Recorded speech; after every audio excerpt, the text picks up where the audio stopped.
కృష్ణ, ధైర్యంగా ఉండండమ్మా. మీరు మొక్కిన ఆ శివయ్య ఖచ్చితంగా మీ మొర ఆలకిస్తాడు. మీ అమ్మను తప్పకుండా కాపాడుతాడు. బాధపడకు.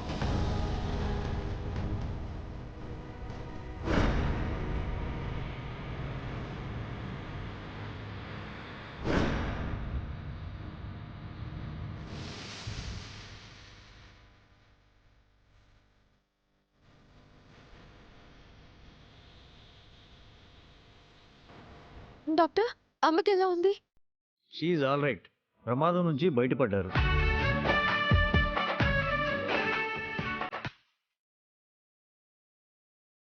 ప్రస్తుతం పేషెంట్ని అబ్జర్వేషన్లో ఉంచాం. అంతా ఓకే అనుకుంటే డిశ్చార్జ్ చేస్తాం.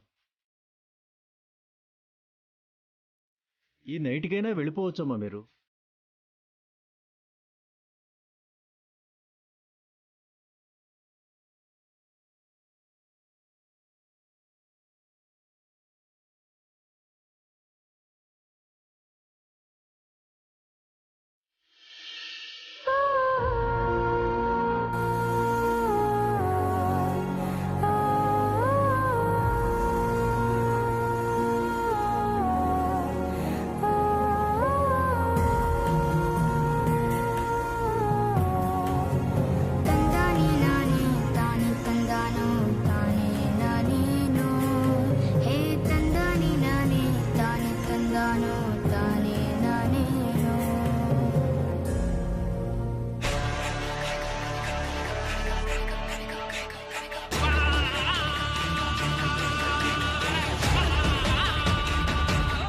శ్రీకాంత్, ఈ తార ఆడే గేమ్లో నువ్వు విష్ణు ఒడ్డున పడ్డ చేప పిల్లల్లా గిలగిలా గిలగిలా కొట్టుకుంటూ ఈ తారతో పెట్టుకుంటే అగ్నిపర్వతంలో దూకినట్టుంటుందని, తుఫానులో చిక్కుకుని అల్లాడిపోతున్నట్టు అనిపిస్తుందని ఇప్పుడు మీకు తెలుస్తుంది. ఇక ముందు చాలా చాలా తెలుస్తుంది. దట్ ఈస్ తార.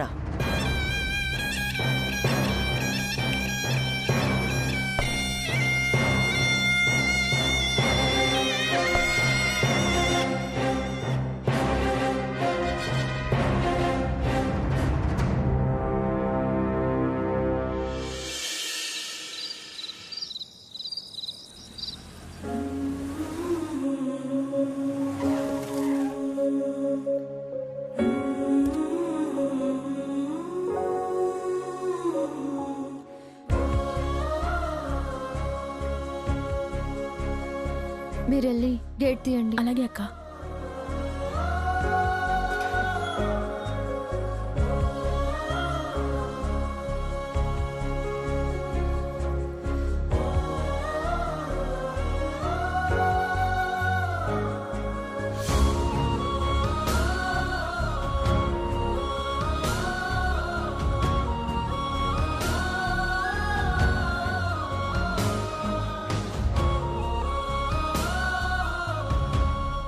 ఏమైంది రాణమ్మా, అలా చూస్తూ ఉన్నావు? ఏమీ లేదయ్యా. మళ్ళీ ఇంటిని నా కళ్ళతో చూస్తానని నేను అనుకోలేదు. చచ్చా, ఏంటి రాణమ్మా పిచ్చి మాటలు? నీకేం అవదు. ఇంకెప్పుడు ఇలా మాట్లాడొద్దు రాణమ్మా. పద లోపలికి వెళ్దాం.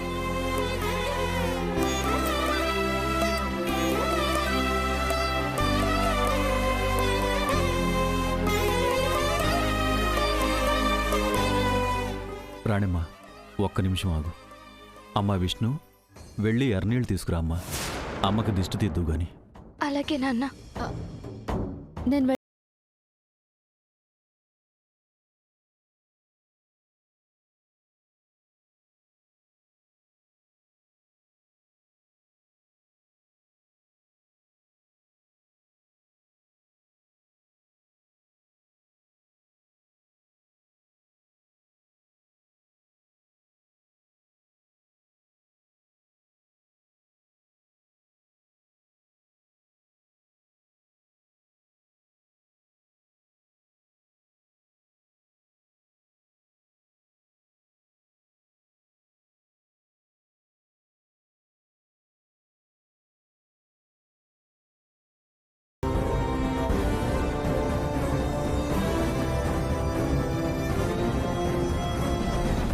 ఆగు.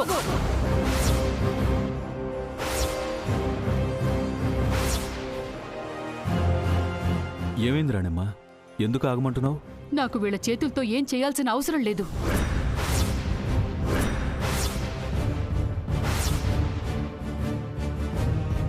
అమ్మా, మీరు నన్ను అలా పిలవటం కూడా నాకిప్పుడు కష్టంగానే ఉంది.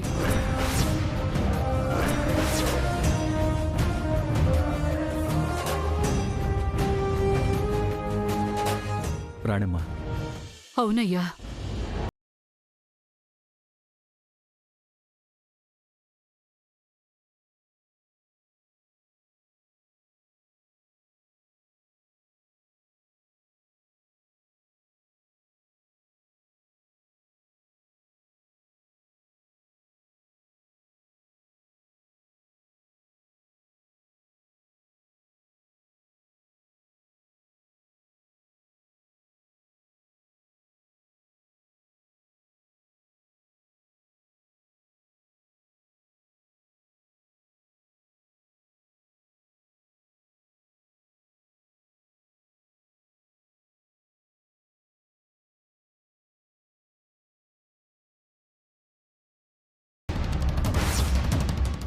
వద్దు.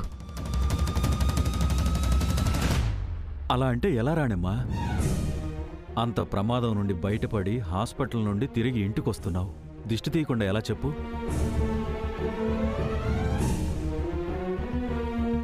మాకెవరికైనా ఇలా జరుగుంటే నువ్వు ఎర్రనీళ్లు తిప్పకుండా మమ్మల్ని గడపలోకి అడుగు పెట్టనిచ్చేదానివా? సరే, ఎర్రనీళ్ళు దిష్టే కదా, అది నువ్వే తీవయ్యా. ఏంటి రాణమ్మా నువ్వనేది? అవునయ్యా, ఆ దిష్టి నువ్వే తీయి అంటున్నాను.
అమ్మా,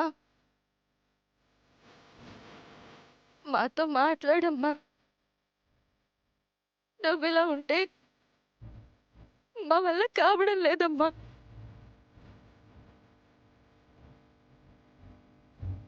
నిజం చెప్తున్నామమ్మా, అక్కే తప్పు చేయలేదు. నా మాట నమ్మమ్మా. ఏ తప్పు చేయలేదా? మరి ఏ తప్పు చేయకుండా ఎందుకు నా ముందు ముద్దయిలా నిలబడ్డారిద్దరు? ఆ వీడియోలో మీ పక్కన ఉన్నది ఎవరు?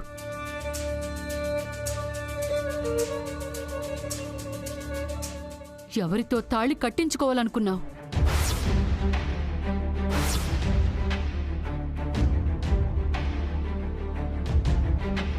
చెప్పవే.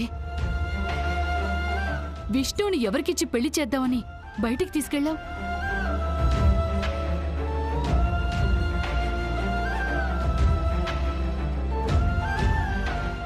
రాణమ్మా, ఇవన్నీ మళ్ళీ మాట్లాడదామని చెప్పాను కదా.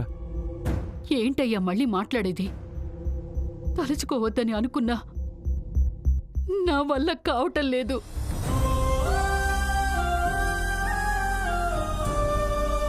వీళ్ళు మనకి చేసిన మోసం నా గుండెని రంపం కోతలాగా కోస్తూనే ఉందయ్యా, కోస్తూనే ఉంది.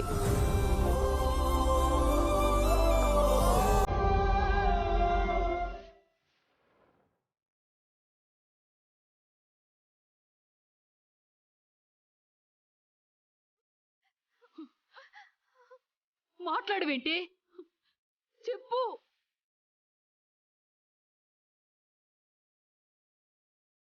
కన్నవాళ్లతో ఒక్క మాట అయినా చెప్పకుండా దీని పెళ్లి పీటల వరకు నువ్వే కదా తీసుకెళ్ళావు.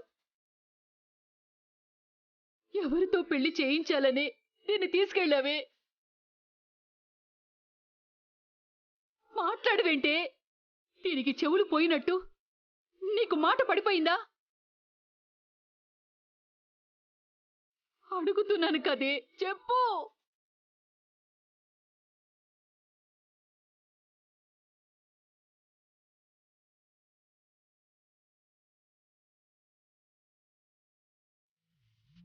మాట్లాడవేంటే? చెవుల్లో మిషన్ పెట్టుకున్నావు కదా. నేను అడిగే ప్రశ్నకి సమాధానం చెప్పవే. ప్రేమించినోడు పేరు చెప్పటానికి ఏం రోగమే నీకు? చెప్పవే వాడి పేరు. చెప్పే. నీకెలా చెప్పాలో అర్థం కావట్లేదమ్మా. ఇంత గొప్ప సంతానాన్ని చూపించా రాణమ్మ కూతుళ్ళు ఈ ప్రపంచానికి ఆదర్శం అన్నంత గొప్పలు చెప్పుకునేది నువ్వు. పిల్లల్ని పద్ధతిగా పెంచాలక్క. ఇప్పుడు నేను ప్రేమించింది శ్రీకాంత్నని నిజం తెలిస్తే అమ్మ తట్టుకోలేదు. అసలే సువర్ణ పిన్ని అమ్మ పెంపకం గురించి మాట్లాడింది. ఇప్పుడు చెప్పకపోవడమే మంచిది. చెప్పు, చెప్పు, చెప్పు. రాణమ్మా,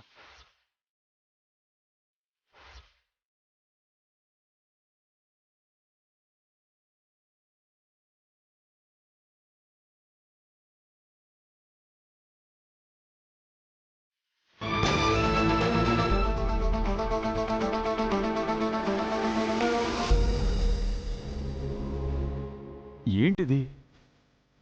ఎదిగిన ఆడపిల్లల మీద ఇలా చెయ్యెత్తడం ఏంటి చెప్పు. కృష్ణ, అక్కను లోపలికి తీసుకెళ్ళమ్మా.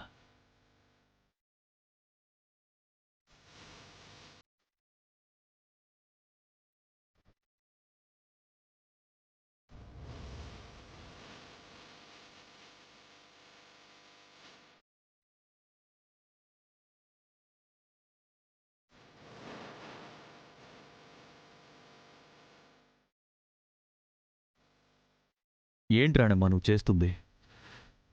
ఇప్పటి వరకు కూడా బిడ్డల్ని గుండెల్లో పెట్టుకుని పెంచావు. ప్రాణానికి ప్రాణంగా చూసుకున్నావే తప్ప ఎప్పుడూ ఇలా వాళ్ళ మీద చెయ్యెత్తడం నేను చూడలేదు. ఇప్పుడేంటిలా? ఏం చేయమంటావయ్యా? గుండెల్లో దాచుకునే పెంచాను వాళ్ళని.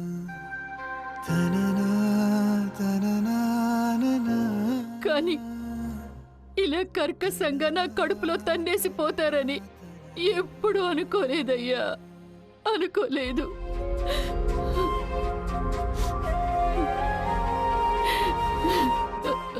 ఎప్పుడు ఇలా చేసేసరికి నా గుండె తట్టుకోలేకపోయిందయ్యా.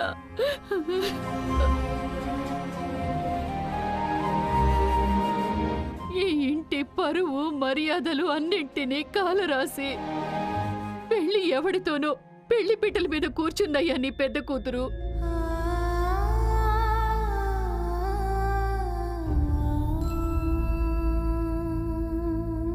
పెళ్లి కొప్పుకున్న పిల్ల ఎందుకు ఇలా చేసిందయ్యా?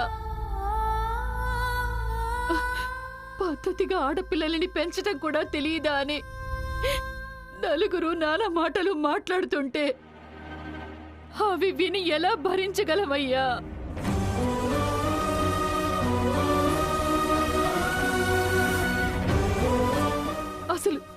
అసలు రేపటి నుంచి తలెత్తుకుని బ్రతకగలవా చెప్పు.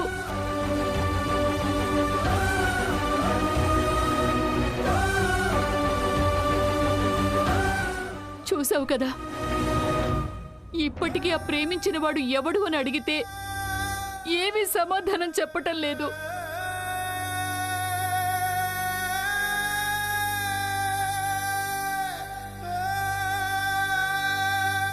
ఏ తప్పు చెయ్యకపోతే వాడి పేరు ధైర్యంగా బయటికి చెప్పొచ్చు కదయ్యా.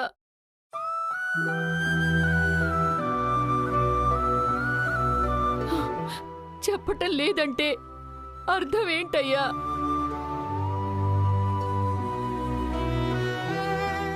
రాణమ్మా, ఎందుకిలా ఆవేశపడిపోతావు? అసలు నీ బిడ్డలు తప్పు చేశారని ఎందుకు అనుకుంటున్నావు? నేను నీలాగే ఆలోచించాను.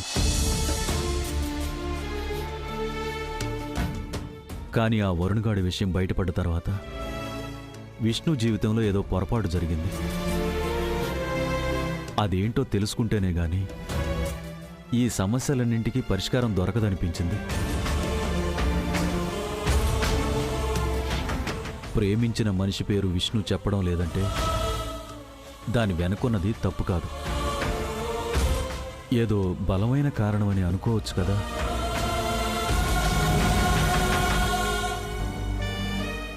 పెంచిన ఈ చేతుల్ని నీ గుండె మీద వేసి ఆలోచించు. మన పెంపకం ఏంటో అదే చెప్తుంది. మన బిడ్డలు ఎప్పుడూ తప్పు చేయరు రాణిమా. నిదానంగా అన్ని నిజాలు బయటకొస్తాయి. అంతవరకు కాస్త ఓర్పుతో ఉండు.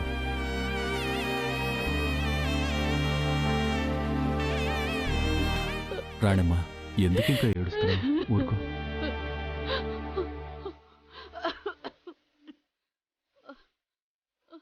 మంచినీళ్ళు తాగు. వద్దయ్యా. తాగు రాణిమా.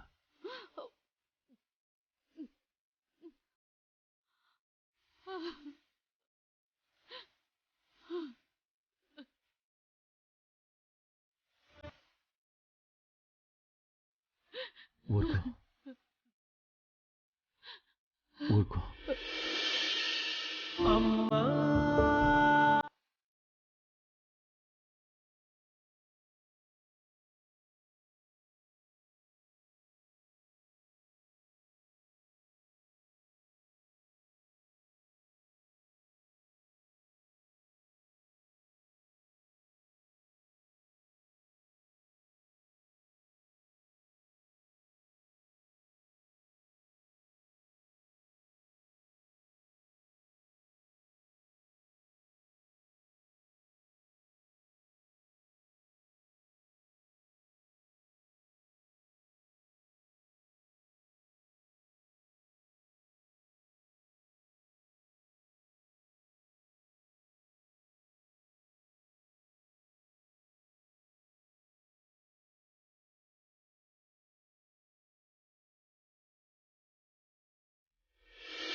థ్యాంక్స్ అన్నయ్య, థ్యాంక్ యూ సో మచ్.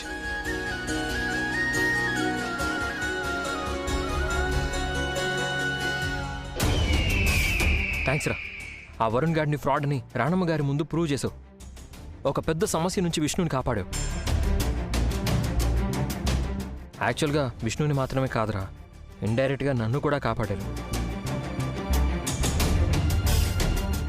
ఒకవేళ వరుణ్ గాడు విష్ణు లైఫ్లోకి వచ్చుంటే తను ప్రాణాలతో మిగిలేది కాదు.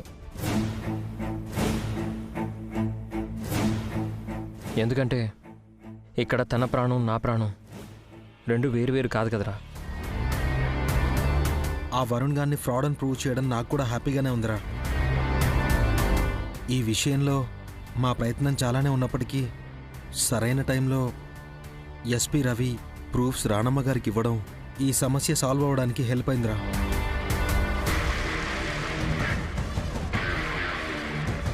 Thank you SP sir, thank you.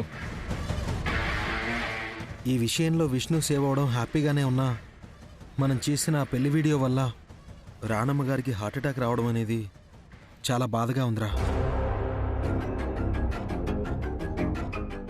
అసలు ఆ వీడియో వాళ్ళ దగ్గరికి ఎలా వచ్చిందన్నయ్య? అదేరా నాకు కూడా అర్థం కావట్లేదు. లక్కీగా రాణమ్మ గారికి ఏం కాలేదు కాబట్టి సరిపోయింది. లేదంటే వేరే ఏం జరిగినా ఆ పాపానికి కారణం మనం కూడా అయి ఉండేవాళ్ళం. సరే రాదా, ఎనీ హౌరా, ప్రస్తుతం ఎవ్రీథింగ్ ఈజ్ అండర్ కంట్రోల్. ఆ వరుణ్ గాడి చాప్టర్ ముగిసింది, విష్ణు లైఫ్ని సేవ్ చేశారు. ఐఎమ్ వెరీ మచ్ హ్యాపీరా. హ్యాపీ? అంత హ్యాపీగా ఉందా? కానీ నా గుండె మాత్రం రగిలిపోతుంది. నా కూతుర్ని ఒక ఫుట్పాత్ గడికి కట్టబెట్టి నా పరువు మర్యాదలతో పాటు నా స్టేటస్ మీద కూడా దెబ్బ కొట్టారు.